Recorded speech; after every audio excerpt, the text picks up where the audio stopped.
Hello guys, this is Mukul Sharma और आपका स्वागत है साइबर गुड्डू यूट्यूब चैनल पे। इस चैनल पे आपको programming related, new technology related, ethical hacking, artificial intelligence और जितना भी कुछ साइबर टेक वर्ल्ड में न्यू आता है उससे रिलेटेड इंफॉर्मेशन प्रोवाइड की जाएगी। So guys, press the subscribe button and hit the bell icon for future notifications. हमारी सारी वीडियो की नोटिफिकेशन आप तक पहुंच जाए। सो गाइज, आपने ऑलरेडी थंबनेल में देख लिया होगा। वीडियो में हम जानेंगे वेरिएबल्स कितने टाइप के होते हैं, वेरिएबल्स क्या होते हैं, जावा में कितने टाइप के वेरिएबल्स होते हैं, ठीक है, और वेरिएबल्स की मदद से हम क्या क्या कर सकते हैं। तो गाइज, लैंग्वेज कोई सी भी हो आपकी, सी प्लस प्लस, जावा, पाइथन, सब में आपको वेरिएबल्स मिल जाते हैं, क्योंकि वेरिएबल्स एक इम्पॉर्टेंट कंपोनेंट होता है आपका किसी भी प्रोग्रामिंग लैंग्वेज का। आपको वेरिएबल्स के बारे में जानना कंपल्शन होता है, कोई भी आप प्रोग्रामिंग लैंग्वेज उठाते हैं वेरिएबल से, ठीक है।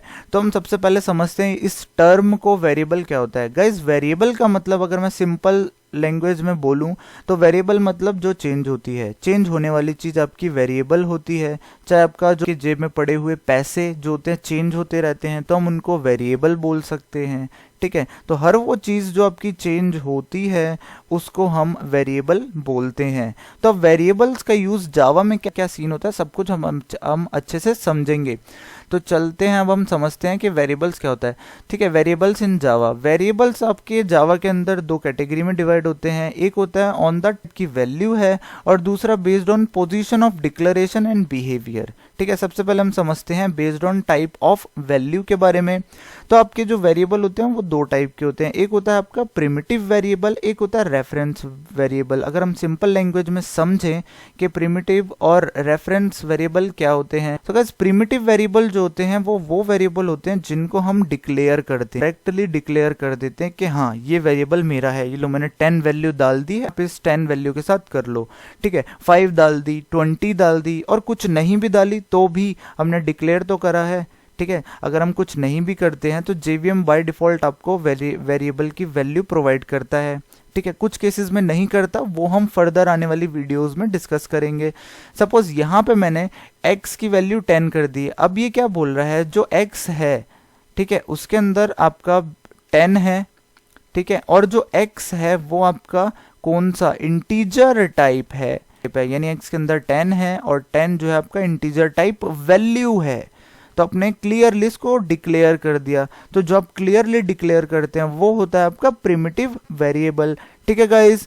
अब हम चलते हैं आपके रेफरेंस वेरिएबल पे। तो सेकंड जो होता है वो आपका होता है रेफरेंस वेरिएबल। अब रेफरेंस वेरिएबल क्या चीज़ है, रेफरेंस वेरिएबल अगर आप किसी के रेफरेंस से कहीं जाते हैं, एग्जांपल के तौर पे आप किसी इंस्टीट्यूट में जाते हैं, सपोज आप कहीं पढ़ रहे हैं, आपने बोला अच्छा मेरे को ना प्रोग्रामिंग लैंग्वेज सीखनी है, ठीक है, आपने अपने फ्रेंड को बताया, आपका फ्रेंड बोलता है अच्छा प्रोग्रामिंग लैंग्वेज जो है, प्रोग्रामिंग लैंग्वेज उसे एक पर्टिकुलर XYZ इंस्टीट्यूट से किया था, ठीक है, तो आप वहां चले जाना और मेरा नाम ले देना, यानी कि आप अपने फ्रेंड के रेफरेंस से उस एक पर्टिकुलर इंस्टीट्यूट तक पहुंचे, ठीक है, जो हम रेफरेंस लगाते हैं, ठीक है। कभी कभार क्या होता है, आप जा रहे हैं बिना हेलमेट के या बिना लाइसेंस के, आपको पकड़ लिया, लेकिन आपके जो फादर हैं या आपकी फैमिली में कोई जान पहचान वाला है तो आप कॉल मिलाते हैं और बोलते हैं कि ऐसे ऐसे बात हो गई है, तो वो फिर बात कराते हैं, तो क्या होता है फिर वो आपको छोड़ देते हैं, ठीक है, 70 to 80% तक छोड़ देते हैं, ठीक है। वो बात अलग है, अगर 20% कोई जिद्दी कोई होता है तो फिर वो सिनेरियो अलग हो जाता है। तो आपने क्या किया, अपने रिलेटिव या अपने फैमिली मेंबर का रेफरेंस लगाया और उसने आपको छोड़ दिया, तो ये आपका होता है बेसिकली रेफरेंस लगाना। तो वैसे ही जावा के अंदर भी रेफरेंस वेरिएबल होते हैं। अब जावा में हम रेफरेंस किस चीज का देते हैं, रेफरेंस हम जावा में देते हैं जो जावा के अंदर प्री डिफाइंड फंक्शंस जो बना रखे हैं ओरेकल और जो आपके जावा डेवलपर्स हैं उन्होंने। अब मैं आपको एग्जांपल के तौर पे देता हूं, यहाँ पे आपने स्ट्रिंग s एक ऑब्जेक्ट बना दिया, जैसे scanner st is equals to new scanner system dot in. अगर आपने मेरी लास्ट वीडियो देखी है, ठीक है, नहीं भी देखी तो आप अगर आप कंसोल पे कुछ भी प्रिंट कराते हैं तो आपको scanner st is equals to new scanner system dot in, st की जगह आप कोई भी ऑब्जेक्ट बना सकते हैं, चाहिए होता है। उसमें जो st होता है वो आपका स्कैनर क्लास का ऑब्जेक्ट होता है, जो आप इंपोर्ट ऊपर कराते हैं उससे आपका स्कैनर क्लास आती है, और st फिर जब आप कंसोल पे प्रिंट कराते हैं तो st डॉट नेक्स्ट इंट लिखते हैं, suppose int a is equals to, ठीक है, तो मैं आपको समझाता हूँ, ठीक है। सपोज आप लिखते हैं int a is equals to st dot next int, ठीक है गाइज। ये जो आप लिखते हैं यहाँ पे आप क्या कर रहे हैं, बेसिकली यहाँ पे आप वेरिएबल को रेफरेंस दे रहे हैं जो आपने यहाँ पे स्कैनर क्लास बनाए थे, scanner st is equals to new scanner system dot in, ठीक है गाइज। तो ये जो आपने यहाँ पे किया, ये आपके इस st को बुला रहा है और ये st स्कैनर क्लास में जितने भी पहले से प्री डिफाइंड फंक्शन है उनको कॉल करा रहा है, जो आप इंपोर्ट करके प्री डिफाइंड फंक्शंस को कॉल कराते हैं, ठीक है। यहाँ तक क्लियर हुआ? यानी कि रेफरेंस का मतलब आपको समझ आ गया। यहाँ पे स्ट्रिंग क्लास का रेफरेंस लिया जा रहा है, तो अगर आप कोई क्लास बनाते हैं उसका रेफरेंस ऊपर करते हैं तो ये सारा आपका जो होता है रेफरेंस से उस क्लास को ऊपर आप कॉल कराते हैं। रेफरेंस वेरिएबल यहाँ पे आपको दिखाया भी है, एस जो है ये आपका एक ऑब्जेक्ट है, ये जो आपका एक ऑब्जेक्ट है एस, ठीक है, जो रेफरेंस दे रहा है किसी पर्टिकुलर का, ठीक है, ये आपका रेफरेंस दे रहा है, तो ये आपका रेफरेंस वेरिएबल हो गया। इस ऑब्जेक्ट का रेफरेंस है ये एस, ठीक है। ये ऑब्जेक्ट कुछ भी हो सकता है आपका, उसका रेफरेंस दे रहा है तो आपका ये हो गया रेफरेंस वेरिएबल, ठीक है। यहाँ तक आई होप आपको क्लियर हो गया होगा गाइस। प्रिमिटिव जो डायरेक्टली क्लियर करते हैं, आप डिक्लेयर करते हैं, रेफरेंस किसी रेफरेंस से आप बुला रहे हैं, ठीक है। यहाँ तक क्लियर हो गया। अब हम आगे चलते हैं। अब क्या होता है यहाँ पे based on position of declaration, कि आपको वेरिएबल को कहाँ पे डिक्लेयर करना है। आप ऐसी थोड़ी ना कोई भी वेरिएबल उठा के आप स्टैटिक ब्लॉक में डिक्लेयर कर दिया, फॉर लूप में आपने डिक्लेयर कर दिया, ठीक है, क्लास के अंदर आप डिक्लेयर कर दिया, तो ऐसे नहीं होता गाइज। ये सारी चीज़ें सिस्टमेटिक होती हैं। अगर आप वेरिएबल को गलत जगह डिक्लेयर करेंगे तो वो एरर थ्रो करेगा, कंपाइल टाइम एरर आपको शो कर देगा। अभी हम इसको आगे जानेंगे वीडियो में। सबसे पहले हम समझते हैं कि गाइस 3 टाइप्स ऑफ वेरिएबल होते हैं on the basis of position and behaviour, ठीक है। आपका पहला होता है इंस्टेंस वेरिएबल, सेकंड होता है स्टैटिक वेरिएबल और जो थर्ड होता है वो आपका होता है लोकल वेरिएबल, ठीक है। इसकी पोजीशन कोई भी आप कर सकते हैं, कुछ भी, लोकल पहले कर दें, स्टैटिक को बाद में, स्टैटिक को पहले, लोकल को बाद में। बेसिकली मकसद ये आपको तीनों क्लियर होने चाहिए कि आपको कहाँ पे अपने प्रोग्राम इन वेरिएबल्स को यूज करना है। सो गाइज इस वीडियो में हम बेसिकली जानेंगे इंस्टेंस वेरिएबल के बारे में, क्योंकि वीडियो बहुत लंबा हो जाता है गाइज, तो हम इसको 3 पार्ट में डिवाइड करेंगे ताकि प्रॉपरली आपके कॉन्सेप्ट्स जो होंगे क्लियर हो जाएंगे, ठीक है। उसके बाद ये तीनों वीडियो आएंगी, मैं उनको मर्ज कर दूंगा ताकि आपको प्रॉब्लम ना हो, तो आप वो भी देख सकते हैं। लेकिन मैं आपको बेसिक आइडिया जरूर दे दूंगा स्टैटिक और लोकल वेरिएबल के बारे में, ठीक है। तो इंस्टेंस वेरिएबल के बारे में हम जानते हैं। इंस्टेंस वेरिएबल जो होते हैं आपके, वो वेरिएबल्स होते हैं जो वेरी करते हैं ऑब्जेक्ट टू ऑब्जेक्ट। समझते हैं इस डेफिनेशन को प्रॉपरली, ठीक है। If the value of variable varied from object to object, such type of variable is called instance variable. Variable जो वेरी करते हैं यानी कि चेंज होते हैं ऑब्जेक्ट से ऑब्जेक्ट पे, ऐसे कौन से, मतलब क्या ये डेफिनेशन आपको समझ नहीं आई होगी, अभी समझेंगे इसको, ठीक है।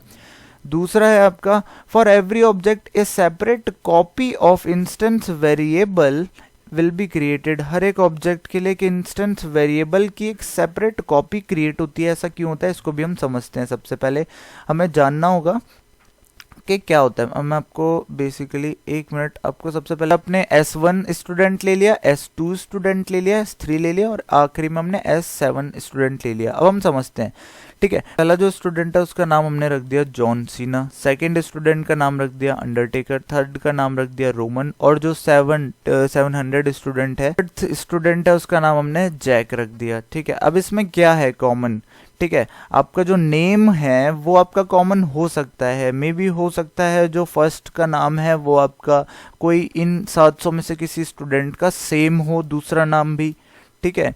अंडरटेकर हो सकता है, क्या पता किसी का नाम ये हो, रोमन हो सकता है, जैक हो सकता है ना। तो नाम जो है वो आपका कॉमन हो सकता है, लेकिन यहाँ पे एक चीज़ जो डिफरेंट रहेगी वो है आपका रोल नंबर।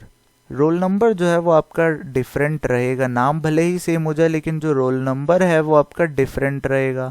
तो अब दोबारा एक बार ऊपर चलते हैं, वहां पे हम डेफिनेशन को जानते हैं। If the value of variable varied from object to object, such type of variables are called instance variable.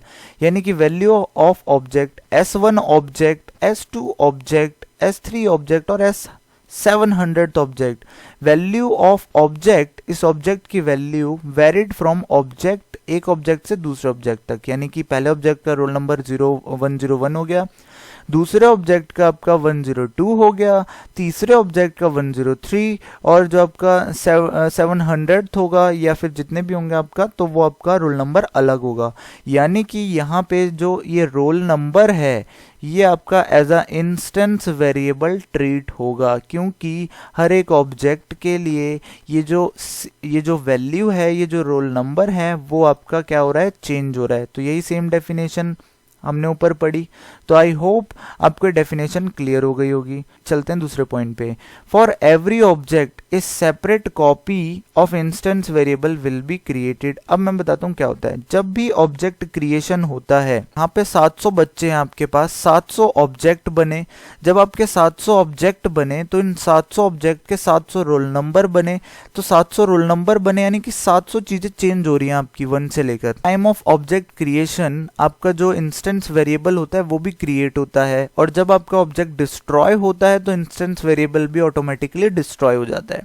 ठीक है, तो आपके 700 ऑब्जेक्ट्स बने तो 700 आपके इंस्टेंस वेरिएबल भी बनेंगे, क्योंकि ऑब्जेक्ट बनेंगे, ऑब्जेक्ट का ही एक पार्ट आपका इंस्टेंस वेरिएबल होता है। पर्टिकुलर कॉपी ऑफ ऑब्जेक्ट के लिए एक particular copy of instance variable create होता है मेमोरी में आपके। ठीक है गाइज, यहां तक आपके दोनों पॉइंट आई होप क्लियर हो गए होंगे इंस्टेंस वेरिएबल को लेके। करते हैं कुछ क्वेश्चंस जो आपसे पूछ सकते हैं इंटरव्यू में।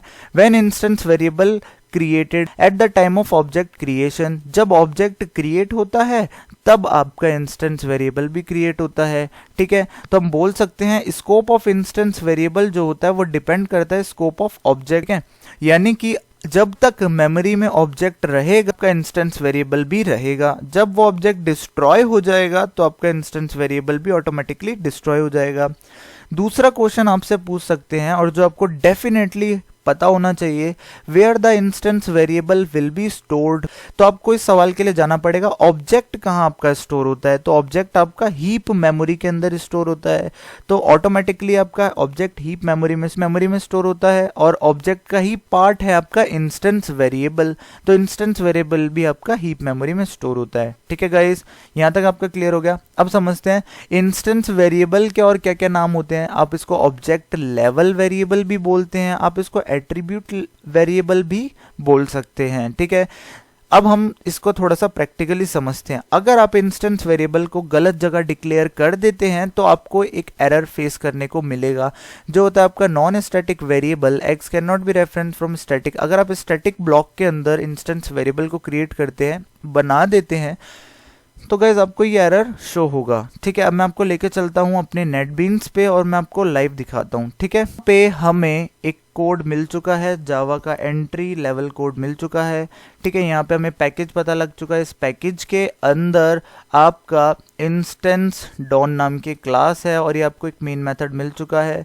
मेन मेथड अगर आपने नहीं जाना तो आप लास्ट वीडियो देख सकते हैं, वहाँ पे हमने अच्छे से बात करी है मेन मेथड क्या होता है, कैसे काम करता है। ये एक लॉकर होता है, एक की होती है जो आपको जावा के बड़े से रूम के अंदर एंट्री दिलाता है।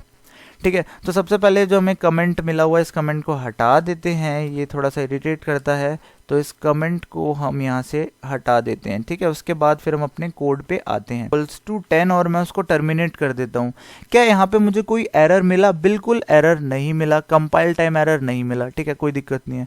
अब मैं क्या करता हूँ, इसको मैं साउट टैब प्रिंट करा देता हूँ, ये मैंने आपको कमांड बताया था +X। ठीक है, अब यहाँ पे कोई एरर मिला? बिल्कुल कोई एरर हमें नहीं मिला। ठीक है, अब मैं इसको रन भी करके आपको दिखा देता हूँ। यहाँ पे एक वेरिएबल डिक्लेयर कर दिया int x is equals to 10 terminate. ठीक है, अब मैंने वेरिएबल x को यहाँ पे कर दिया है डिक्लेयर, यहाँ पे मैंने क्लास लेवल पे इसको डिक्लेयर कर दिया। अब इस वेरिएबल को मैं यहाँ पे आपके स्टैटिक ब्लॉक के अंदर यूज करना चाहता हूँ। ठीक है, तो मैंने सेम वही किया जो मैंने पहले अंदर वाले उसके लिए किया था। यहाँ पे जब मैं +X को प्रिंट कराता हूँ तो गाइज यहाँ पे मुझे कंपाइल टाइम एरर मिल चुका है। मैं के ऊपर अपने कर्सर को ले जाता हूँ तो यहाँ पे मुझे अब बता रहा है, देखिए non static variable x can not be referenced from a static context. Non static variable x जो है वो रेफरेंस नहीं हो सकता स्टैटिक कॉन्टेक्स्ट, स्टैटिक ब्लॉक के अंदर आप इंस्टेंस वेरिएबल को कॉल नहीं करा सकते। ठीक है, अब मैं आपको बताता हूँ कैसे आप इंस्टेंस वेरिएबल को स्टैटिक ब्लॉक में कॉल करा सकते हैं।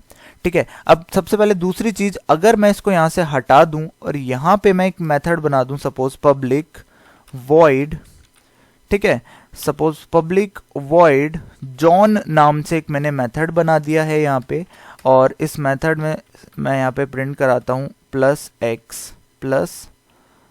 एक्स। तो गाइस यहाँ पे आप देख सकते हैं एरर नहीं आ रहा है। ठीक है, अब आप बोलेंगे मेथड को मैं अंदर कॉल कर रहा हूँ, तो मैं आपको ये इच्छा भी पूरी कर देता हूँ, कर दिया तो आप देख सकते हैं एरर आ रहा है यहाँ पे भी। ठीक है, यहाँ पे भी एरर आ गया। अब आप बोलेंगे यहाँ से इसको हटा दो तो चला जाएगा, लो मैंने ये भी हटा दिया, लो अब एक और नया एरर आ चुका है। ठीक है, अब मैं आपको बताता हूँ ये क्यों आ रहा है। ठीक है, सबसे पहले हम वापस चलते हैं, यहाँ से मैं इसको कट करता हूँ, मैं इसको एज इट इज उठाता हूँ, कंट्रोल एक्स करता हूँ, यहाँ पे मैं इसको पेस्ट कर देता हूँ। ठीक है गाइस, यहाँ तक मेरे को कोई एरर नहीं आ रहा। क्यों? क्योंकि आपका जो मेथड्स होते हैं अगर वो आपके इंस्टेंस ब्लॉक के अंदर हैं तो आप उनको कॉल करा सकते हैं। ठीक है, ये आपका इंस्टेंस ब्लॉक है यहाँ तक का, क्योंकि ये यहाँ पे आपका डिक्लेयर कर दिया है और ये मेथड आपके इस ब्लॉक के अंदर आ रहा है। ठीक है, अब यहाँ पे सपोज मेरे को कॉल कराना है अपना इंस्टेंस वेरिएबल को, मुझे यहाँ कॉल कराना है, मैं डायरेक्टली कॉल कराऊंगा तो एरर आएगा, नॉन स्टैटिक वेरिएबल वाला। ठीक है, अब मुझे कॉल कराना है तो मुझे क्या करना पड़ेगा, रेफरेंस वेरिएबल का यूज करना पड़ेगा। अब मैं क्या करता हूँ, मैंने देखा अच्छा क्लास जो है मेरी इंस्टेंस डॉन नाम से है, तो मैंने ठीक है मैंने क्लास को कॉल करा था इंस्टेंस डॉन नाम से क्लास, मैंने इसका कोई भी एक ऑब्जेक्ट बना दिया, सपोज मैंने ऑब्जेक्ट बना दिया एस इज इक्वल्स टू, ठीक है, इंस्टेंस डॉन ब्रैकेट टर्मिनेट। अब मैंने क्या किया, एक रेफरेंस दे दिया इंस्टेंस क्लास को। अब मैं जब यहाँ पे प्रिंट कराता हूँ SOUT और यहाँ पे सपोज मैं प्लस लगा के यहाँ मैं प्रिंट कराता हूँ S डॉट, जब मैं डॉट लगाता हूँ तो यहाँ मुझे X मिल चुका है। अब आप देख सकते हैं गाइस यहाँ पे कोई भी एरर नहीं आ रहा है। ठीक है, ऐसा क्यों? क्योंकि मैंने अब इस बार जो है इस X को बुलाया है अपने एक रेफरेंस से। ठीक है, इस रेफरेंस से X को बुलाया है, तो यानी कि आपको इंस्टेंस वेरिएबल को कभी भी स्टैटिक ब्लॉक के अंदर बुलाना होगा। ठीक है, तो आप उसको एक रेफरेंस के थ्रू कॉल करा सकते हैं। आप कॉल उसको कराएं, क्लास के मेन एक रेफरेंस बना दें, एक रेफरेंस बना के उसको कॉल करा सकते हैं इजीली, कोई कंपाइल टाइम एरर आपको नहीं मिलेगा और ये प्रोग्राम आपका रन कर जाएगा। ठीक है गाइस, यहाँ तक आई होप आपको क्लियर हो चुका होगा कि कैसे आपका इंस्टेंस वेरिएबल काम करता है। अब मैं आपको एक चीज बताता हूँ, वेरिएबल्स वो वेरिएबल्स होते हैं जो आपके क्लास के अंदर डिफाइंड होते हैं, लेकिन वो आपके आउटसाइड मेथड के बाहर होना चाहिए। ठीक है, इंस्टेंस वेरिएबल मेथड के बाहर होना चाहिए। ठीक है, वेरिएबल आपके वो वेरिएबल होते हैं जो आपके क्लास के तो अंदर होते हैं, क्लास के अंदर है, लेकिन आउटसाइड ऑफ एनी ब्लॉक के बाहर, मेथड के बाहर या फिर आपका कोई भी कंस्ट्रक्टर होता है उसके बाहर होते हैं। ठीक है, तो आपसे कोई भी बोलेगा कि पहचाने इनमें से इंस्टेंस वेरिएबल कौन सा है, तो आप समझ जाएंगे। सबसे पहले आप ये देखेंगे कि वो मेथड के बाहर होना चाहिए, कंस्ट्रक्टर के बाहर होना चाहिए और आपका स्टैटिक ब्लॉक के बाहर होना चाहिए। तो जो ऐसा वेरिएबल है वो आपका इंस्टेंस वेरिएबल है। क्लियर? अब मैं आपको थोड़ा सा स्टैटिक बता देता हूँ।